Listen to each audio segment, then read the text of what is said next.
What's up gamers, Cryptico here, and welcome back to Lowering the Mark, a show where I analyze the current and former world records of Mario Kart 8 Deluxe time trial runs to see how these records get faster over time. We'll look at elements such as the loadout, racing lines, and mushroom usage to better understand what's bringing these times down. If you haven't already, please consider subscribing to my channel and hit the notification bell to be the first to know when my videos go live. For today's episode, we're going to slow it down a bit and take a look at another fan favorite among the community, Electrodrome at 150cc. On April 30th, 2017, the world record for this run was set at 1 minute 59.310 seconds by the English player Larvitar. Just over 4 years later, on May 13th, 2021, the record was brought down to 1 minute 56.337 seconds by the Spanish player Alberto. That's a 2.9 second improvement between records and a 2.5% faster time. Our former world record holder Larvitar has broken 24 world records across only 2 unique runs and has spent 18 days holding at least one world record.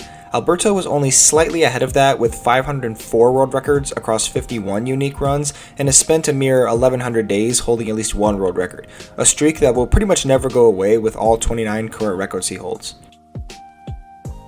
At pre-release, the world record had yet to be under 2 minutes, and after about a week it had already broken 1:59, mostly thanks to the Dutch player Danny. After his brief reign, Japanese players Stealth and Light would battle it out in a race to get 1:57.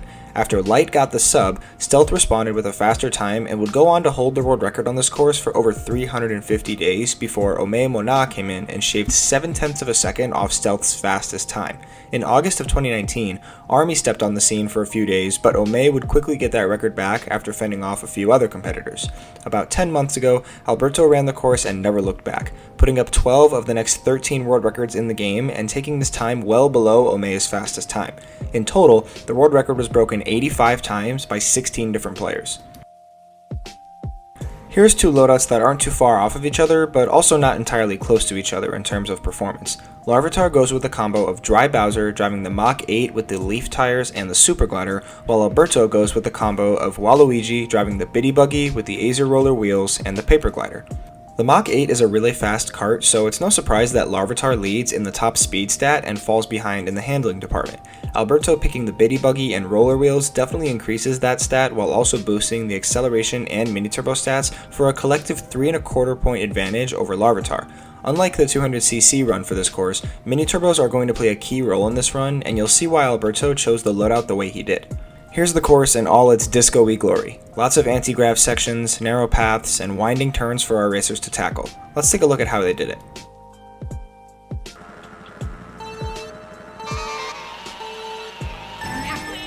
Larvitar starts off the race with a rocket start and hits the trick off the glider ramp where on the way down, he collects 2 coins before hitting the first turn. He'll drift insanely close to the edge and only keep his back wheels on the actual road before chaining that with another turn and grabs 2 coins before the Ultra Mini Turbo to close out this section.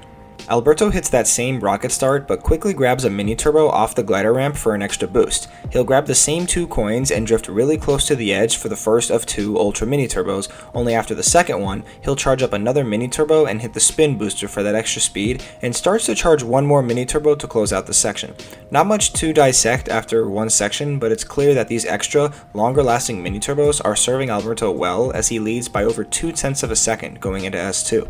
Through S2, Larvitar stays on a straight line and heads for the pink path before grabbing a prolonged super mini turbo and chaining that with a normal one to close out this section.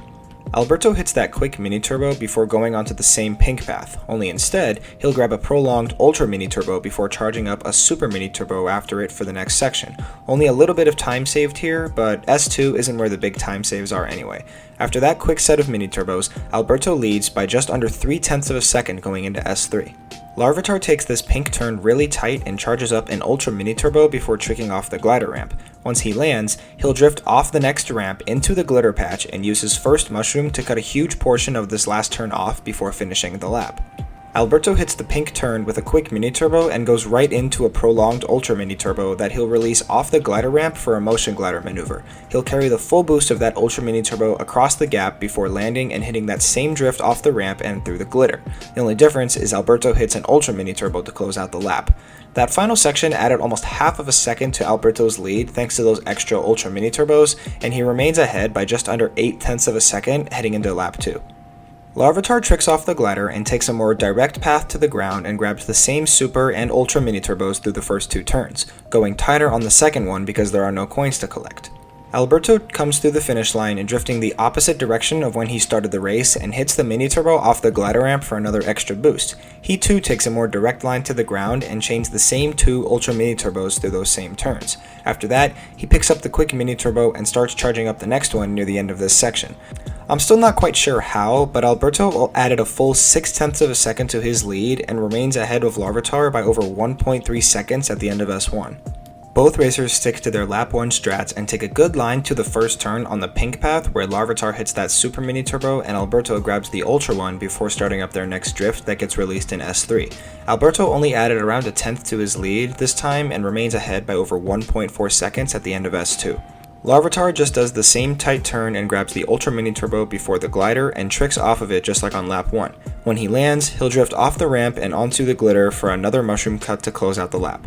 For those of you that don't know about Motion Glider, I'll explain it again.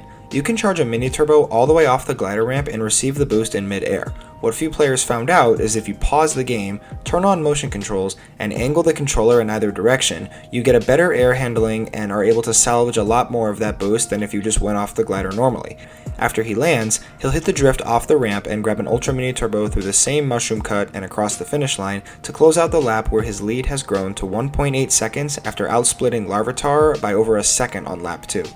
Lap 3 is just the same as lap 2, so I'm going to glance over it real quick. Larvitar goes off the glider normally while Alberto hits his motion glider before both racers take a tight drift around the first turn and chain an ultra mini turbo on the second turn.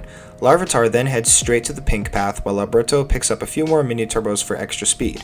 Once both racers make it to the narrow pink path, they take their own tight turns where a super and ultra mini turbo is grabbed before they chain it with a normal and super mini turbo respectively. From there they head on down to the final turn of the pink path and head off the glider ramp. Larvitar hits his jump boost while Alberto grabs the motion glider one more time. Once they land, Larvitar hits the ramp and glitter cut the same way he did on the previous laps, while Alberto grabs a mini turbo before heading off the ramp and only gets a super mini turbo through the mushroom cut to finish out the race where he posted a time that was just a hair under 3 seconds faster than Larvitar's former world record. So by hitting almost double the amount of longer lasting mini turbos and taking better lines all throughout the course, Alberto was able to put up a time that seems to be unbeatable. It's such a precise run and I'm sure everyone in the club was impressed with the skillful driving put on display by the Spanish legend. Let's have a chat with him. What was going through your mind when you broke this world record?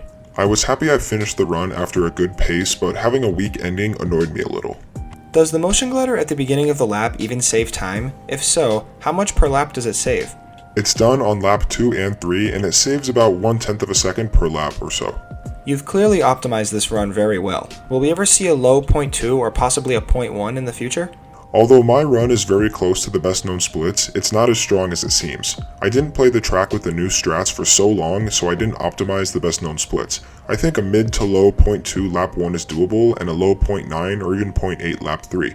So yes, 0.1 could definitely happen. Congrats on beating this world record and optimizing this run so well. Good luck on bringing the record down even further. These best known splits are pretty impressive because the sum time is so close to the world record, like the closest out of any runs in this series I think. To nobody's surprise, Alberto owns all 3 of the best known splits and each one is closer to 1 frame away from the world record split. If you're looking for the most improvement, you'll find it in lap 1, while laps 2 and 3 are almost dead even in terms of distance away from the record split. These types of improvements only come from super precise runs and I honestly don't think anyone else can put that good of a run together except Alberto. The worldwide top 10 consists of only 4 national and 3 continental record holders. At the top is Alberto with a sizable 0.3 of a second lead over Asian record holder Nanase and half a second ahead of South American record holder Sebas. 4th and 5th place include Ome Mona and Ziner, who share about half a tenth of a second of separation.